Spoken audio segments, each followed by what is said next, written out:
இன்று கண்ணனின் பிறந்த நாள், கிருஷ்ண ஜெயந்தி. விடிந்தால் அண்ணனின் பிறந்த நாள். விடியலுக்காகவே பிறந்த தலைவனுக்கு விடிந்தால் பிறந்த நாள். இந்திய சுதந்திரத்திற்கு ஒரு நாள் விட்டு மறுநாள் வரும் திருநாள், அது திருமாநாள்.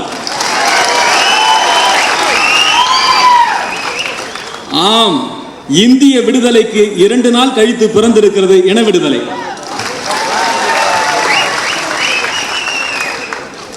ஒரு பெட்ரோல் கிணற்றை தான் பெற்றிருக்கிறோம் என்று அன்று உன் பெற்றோருக்கு தெரிந்திருக்காது. ஒரு பெட்ரோல் கிணற்றை தான் பெற்றிருக்கிறோம் என்று அன்று உன் பெற்றோருக்கு தெரிந்திருக்காது. அங்கனூரில் ஓர் எளிய தாய் அக்கினி எரிமலையை பிரசவித்த நாள் ஆகஸ்ட் 17. அங்கனூரில் ஓர் எளிய தாய் அக்கினி எரிமலையை பிரசவித்த நாள் ஆகஸ்ட் 17.